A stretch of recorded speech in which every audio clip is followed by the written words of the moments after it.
நன்றி. Scientific evidence என்று கேட்டீர்கள். JRD டாட்டாவுக்கு சமீபத்திலே கேம்பிரிட்ஜ் யூனிவர்சிட்டியிலே டாக்டரேட் கொடுக்கும் பொழுது என்ன காரணத்திற்காக கொடுத்தார்கள் என்று நீங்கள் படித்திருப்பீர்களா? அழகிரி சுவாமி என்று ஆறுமுகசாமி, மன்னிக்கணும், ஆறுமுகசுவாமி என்று சிறுமுகையிலே ஒரு மெட்ரிகுலேஷன் பள்ளி நடத்துகிறார். அவர் 20 ஆண்டுகளாக மாணவர்களுக்கு ஒரு பைசா கூட ஃபீஸ் வாங்காமல் நடத்துவது மட்டுமல்லாமல் இந்த ஆண்டு 20 கோடி ரூபாய் மதிப்பிற்கு ஸ்காலர்ஷிப் கொடுத்து மக்களை ஊக்குவித்திருக்கிறார். அவர் டிகிரி வாங்கினவர் அல்ல. இதெல்லாம் சயின்டிபிக் எவிடன்ஸ் அல்லவா? திருவள்ளுவர் கட்டுரையானது ராமானுஜம் கள்ளபிரான் என்பவருடைய நண்பருடைய கட்டுரையாகும். அவர்கள் பெயர் தமிழ் பெயர் தான், அவரும் தமிழர் தான், தமிழில் தான் கட்டுரை வழங்குவதாக தெரிய வருகிறது. அவரை பற்றி செய்தி என்னென்று கேட்டால், அவர் ஒரு கணிப்பொறியாளர். அவர் ஒரு தமிழறிஞர் அல்ல, ஆனால் தமிழ் தெரியாதவர் அல்ல, திருக்குறள் படிக்காதவரும் அல்ல. அவர் ஒரு கணிப்பொறியாளர். அவர் ஈஸ்ட் லண்டன்ல ஒரு கல்லூரி உண்டு. அந்த கல்லூரியினுடைய துணை முதல்வராக இருந்து கொண்டிருக்கிறார்கள் அவர்கள். அவர் லண்டன் சென்று ஒரு 10 ஆண்டுகள் ஆகிறது. இல்லை, இங்கேருந்து சென்னையில் இருந்தால் அவர் புறப்பட்டு சென்றார்கள். அவருக்கு புது யுகன் என்ற ஒரு பெயரும் உண்டு. அவர் புதிய நாவல்கள், நவீனங்களும் எழுதி கொண்டிருக்கிறார் என்று தெரிய வருகிறது. அவர் ஒரு ராமானுஜ கவிராயர் என்று சொல்ல முடியாத தாத்தாவுடைய பேரனாக அவர் காந்தியடிகளை பற்றி நூல் எழுதியிருக்கிறார். ஆகவே தமிழ் மரபு, இந்திய மரபு, காந்திய மரபு அவர் குடும்பத்தில் உண்டு என்றும், இந்த மரபுகளோடு அவர் லண்டன் சென்று அங்கே இப்படிப்பட்ட கருத்துக்களை பரப்பிக் கொண்டிருக்கிறார்கள் என்று தெரிய வருகிறது. இந்த திருக்குறளை பொருளாக எடுத்துக்கொண்டார் என்றும் கருதலாம் என்று நினைக்கிறேன். ஆனாலும் கூட இந்த கட்டுரையானது மாயா யதார்த்தத்தின் புதிய கீற்றுக்கள், மாயா யதார்த்தத்தின் புதிய கீற்றுக்கள் என்று ஆகிறது. அது என்ன மாயா யதார்த்தம் என்று கேட்டால், மேஜிக்கல் ரியாலிசம் என்ற ஆங்கில சொல்லி அப்படி தமிழில் போட்டிருக்கிறார்கள். மேஜிக்கல் ரியலிசம் என்பதாகும். அது என்னென்று கேட்டால், இலக்கியத்தின் ஒரு வகை. இந்த மேஜிக்கல் ரியாலிசம் என்று சொல்லுவது இலக்கியத்தின் ஒரு கூறு, ஒரு ஆஸ்பெக்ட், ஒரு வகை என்று தெரிய வருகிறது. இந்த இலக்கியத்தில் இது எவ்வாறு இருக்கிறது என்று அவர் கருத்துக்களை இங்கே முன்வைக்க வருகிறார்கள். இனி அறிமுகம் தந்த தலைவருக்கும் அறிஞர் பெருமக்களுக்கும் என் அன்பான வணக்கங்கள். எனது தலைப்பு மாயா யதார்த்தம் என்ற இலக்கிய வகையை பற்றியது. உயர்ந்த சிந்தனைகள் வாழ்வியலோடும் அழகியலோடும் இணைந்து வரும்போது நல்ல இலக்கியம் பிறக்கிறது.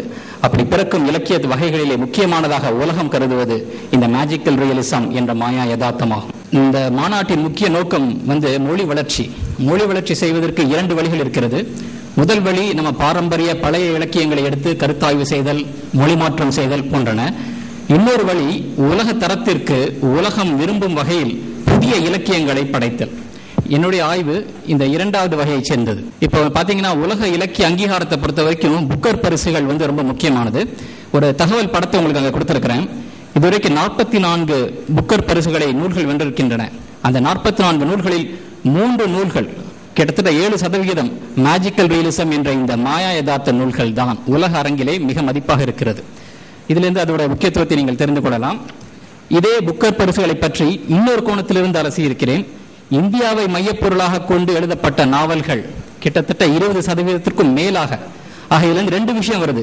இந்தியாவுக்கு உலக அரங்கிலே இருக்கக்கூடிய வரவேற்பு, மாயா யதார்த்தத்திற்கு இருக்கக்கூடிய வரவேற்பு. என்னுடைய ஆய்வின் மையக்கரு இந்த 2 விஷயத்தையும் சேர்த்து புதிய தேடல்களாக புதிய உத்திகளை படைப்பது.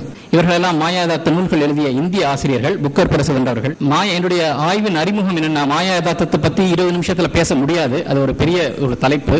அடிப்படையாக சின்ன விஷயங்களை சொல்லிக்கிட்டு, அணுகுமுறைகள், வளர்ச்சி, இவற்றையெல்லாம் சொல்லிவிட்டு, இந்திய தமிழ் இலக்கிய நோக்கிலே அதை எப்படி அடுத்த தளத்திற்கு எடுத்துச் செல்வது என்பதை பற்றிய சில புதிய உத்திகளை நான் இங்கே அறிமுகம் செய்ய இருக்கிறேன். மாயா யதார்த்தம்னா என்ன என்று கேட்டால், ஒரு இயல்பான கதை சூழலுக்குள் இயல்பு மீறிய சில விந்தை கூறுகள் தோன்றுவதும், கதை அவை இரண்டையும் இணைப்பதும் தான் மாயா யதார்த்தம் என்பது. ஒரு உதாரணத்தை சொல்லி விளக்கலாம்னா, விடுதலைக்கு முன்பாக நம்ம ஆங்கிலேயர்கிட்ட அடிமைப்பட்டிருந்தோம், அதை பற்றிய கதைகள் வந்தால் அது யதார்த்த கதைகள். ஆங்கிலேயர்கிட்ட அடிமைப்படாமல் இந்தியா இருந்திருந்தால் என்னவாகி இருக்கும் என்று யோசித்து கதை எழுதினால் அது மாயா யதார்த்த கதைகள். ஆக ஒரு இயல்பு மீறிய விஷயத்தை இயல்பான ஒரு சூழலுக்குள்ள, ஒரு ரியல் செட்டிங்குள்ள இயல்பு மீறிய விஷயங்களை கொண்டு வருவது மாயா யதார்த்த கதைகள். 1925ஆம் ஆண்டு ஒரு ஜெர்மானிய ஓவியர் தான் அதை அறிமுகம் பண்ணாரு, ஓவிய புரட்சியின் மூலமாக. பிரான்ஸ் ரோ என்பவர் அதிலிருந்து லத்தீன் அமெரிக்காவில் முக்கியமாக ஜெர்மனியில் பயணித்து லத்தீன் அமெரிக்காவில் முக்கியமாக இது செழித்து உலகெங்கும் பரவி வந்து ஒரு உயர் இலக்கிய அந்தஸ்தோடு விளங்க வருவது மேஜிக்கல் ரியலிசம். இதை படிக்கிறது நோக்கங்கள் பார்த்தீங்கன்னா 2 schools of thought, 2 நிலைப்பாடுகள் இருக்கு. இதை படிக்கிறவங்க பார்த்தீங்கன்னா ஒன்னு, இந்த விந்தை கூறுகள் இயல்பான கதைக்குள்ள வரணும், அதோடு சேர்ந்து சமூக பார்வையும் இருக்க வேண்டும், சமூக பிறழ்வுகளை சாடும் தன்மையும் இருக்க வேண்டும் என்பது முதல் ஆசிரியர்களின் ஒரு நிலைப்பாடு. இரண்டாவது நிலைப்பாடு என்ன, விந்தை கூறுகள் இயல்பு கதைகளில் வந்தாலே போதும், சமூக பார்வை தேவையில்லை என்பது. இந்த பாத்தீங்கன்னா உதாரணமாக கேப்ரியல் மார்க்கஸ் என்று கொடுத்திருக்கிறேன். அவர் வந்து முதல் நிலைப்பாட்டுக்கு ஒரு உதாரணமாகிறார். அவர் வந்து 1983ஆம் ஆண்டு நோபல் பரிசு இலக்கியத்துக்காக வென்றவர். இந்த மேஜிக்கல் ரியலிசம் நாவல் எழுதுவதற்காகவே நோபல் பரிசு வென்றவர். அதே மாதிரி டோனி மாரிசன் 94ஆம் ஆண்டு நோபல் பரிசு வென்ற ஆசிரியர்கள்.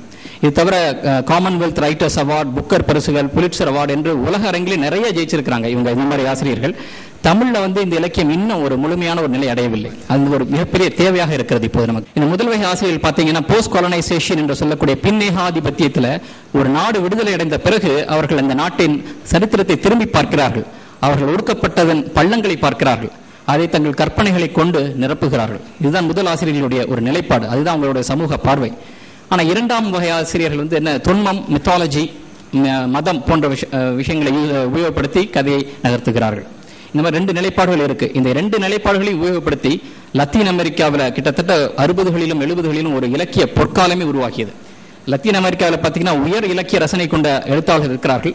அதே லத்தீன் அமெரிக்காவில் லஞ்சங்களும் ஏழ்மையும் ஏற்றத்தாழ்வுகளும் குவிந்து கிடக்கின்றன. இந்த ஆசிரியர்கள் இந்த குற்றங்களை தங்கள் கதைகளிலும் படைப்புகளிலும் பதிவு செய்தார்கள். இதன் மூலமாக 60லும் 70லும் அந்த literary boom of Latin America என்று சொல்லக்கூடிய அந்த இலக்கிய பொற்காலம் உருவாக்கியது. அது வந்து அவங்க மொழியில தான் எழுதுனாங்க அந்த இலக்கியத்தை. ஆனால் உலகம் உற்று நோக்கி கவனம் பண்ணி வெளியே கொண்டு வந்தது. ஆக மொழி வளர்ச்சிக்கு நம்ம என்ன பண்ணோம், நம்ம மொழியிலே உயர்ந்த இலக்கியங்களை படைக்கும் போது உலக கவனம் நம் மீது திரும்பும். இதை ஏன் சாதாரண கூறுகளாக செய்திருக்க கூடாது? ஏன் மாயா கூறுகள் என்னும்போது கதைகளே மாயா கூறுகள் தான். இறந்த காலத்தின் ஒரு விஷயத்தை மாற்றும் போது கற்பனை தேவையாகிறது. அதற்காக அவர்கள் மாயா கூறுகளை உபயோகப்படுத்துகிறார்கள். அது தவிர அந்த ஆக்ரி என்ற மாயா யதார்த்த எழுத்தாளர் சொன்னதை பார்த்தீங்கன்னா, இருப்பவை எல்லாம் யதார்த்தம் தான், கண்ணுக்கு தெரிவதும் கண்ணுக்கு தெரியாதும். ரொம்ப ஆழமான ஒரு வாசகம். அனுபவம் ஏற்பட்ட பிறகு அதுவே யதார்த்தமாகிறது. அதைத்தான் அவர் அப்படி சொல்றாரு. இவர் மாயா அம்சங்களை கூட ஒரே இயல்பின் நீட்டலாகவே பார்க்கிறார்கள் என்று தெரிகிறது. இது தவிர இந்த மாயா யதார்த்த ஆசிரியர்கள் நிறைய அணுகுமுறைகள், டெக்னிக்ஸ் அண்ட் அப்ரோச்சஸ் உபயோகப்படுத்துகிறார்கள். இதுல அதுக்கு சொல்றதுக்கு முன்னாடி முக்கியமான ஒரு விஷயம் சொல்லணும். இந்த மாயா யதார்த்தம் வந்து 1925ஆம் ஆண்டு அறிமுகமானது ஒரு இயக்கமாக உலக அளவிலே. ஆனால் புதுமை பித்தன் இதை கடவுளும் கந்தசாமி பிள்ளையும் என்ற கதையின் மூலமாக கிட்டத்தட்ட 40களில் வந்திருக்கலாம். அந்த கதை 15-16 வருடங்களுக்குள்ளாகவே தமிழ் இலக்கியத்தில் முதல்ல அறிமுகம் பண்ணவர் புதுமை பித்தன் தான் என்பதை இங்கே நான் சொல்கிறேன். அது மட்டும் இல்ல, அதுக்கு பிறகு இந்த தமிழ் இலக்கியத்தின் முன்பின் அலசும் போது ஒரு பெரிய நீண்ட இடைவெளி. ஆக இவ்வளவு ஏழையா அவர் ஆரம்பிச்சதை பார்க்கும்போது ஒரு இலக்கிய பாய்ச்சலை செய்திருக்கிறார் புதுமை பித்தன் என்று சொல்ல வேண்டும். இது தவிர இந்த அணுகுமுறைகளை பார்க்கும்போது மீறிய விஷயங்களை ரொம்ப இயல்பா சொல்லும்போது ஒரு அதிர்ச்சி விளைவு ஏற்படும். எத்தனை அடைமொழிகள் நீங்கள் உபயோகப்படுத்தினாலும் அந்த ஒரு விளைவை ஏற்படுத்த முடியாது. ஒரு சாதாரண விஷயத்தை சொல்ற மாதிரி ஒரு அசாதாரணமான ஒரு நிகழ்வை சொல்வது, இது முதல் உத்தி. இரண்டாவது, இந்த மேஜிக்கல் ரியலிசம் படைப்பவர்களை பற்றி சொல்வார்கள் மாஸ்டர்ஸ் ஆஃப் மெட்டஃபோர் என்று சொல்வார்கள். நிறைய குறியீடுகள் உபயோகப்படுத்துவார். இந்த கேப்ரியல் கார்சியா மார்க்கஸ் என்ற நோபல் பரிசு வென்றவருடைய புத்தகத்தில் பார்த்தீங்கன்னா கத்தோலிக்க குறியீடுகள் நிறைய இருக்கும், கதை முழுக்கவே பரவி வரும். அதே மாதிரி சமிங்கைகள், ப்ரீசேஜிங் டெக்னிக்ஸ் என்று மரணத்தை பற்றி சொல்லிக்கொண்டே வருவார் ஒரு சமிங்கை மூலமாக. காலக்கோட்டினை கிறிஸ் கிராசிங் டைம்லைன் என்று காலக்கோட்டினை மாற்றியமைத்தல். அந்த 100 Years of Solitude என்ற கார்சியா மார்க்கஸின் நாவல் நிகழ்காலத்தில் தொடங்கி இறந்த காலத்தில் போய் முடியும். இது ஒரு வித்தியாசமான ஒரு அணுகுமுறை, புதிய அணுகுமுறை கொண்டு வந்த. அது தவிர கூறியது கூறல் என்ற எம்பசிஸ், சொன்னதை கூறி மேம்படுத்துதல். இப்படி பல உத்திகளையும் அணுகுமுறைகளையும் இந்த மாயா யதார்த்த ஆசிரியர்கள் பயன்படுத்துகிறார்கள். ஆக்ரியின் கதைகளில் தொன்மம் சார்ந்ததை பார்க்கலாம். தமிழை பொறுத்தவரையில் ஜெயமோகனின் விஷ்ணுபுரம், இந்திரா பார்த்தசாரதி, கோணங்கி போன்றவர்களின் உழைப்பை பார்க்கிறோம் இந்த மாயா யதார்த்தத்தை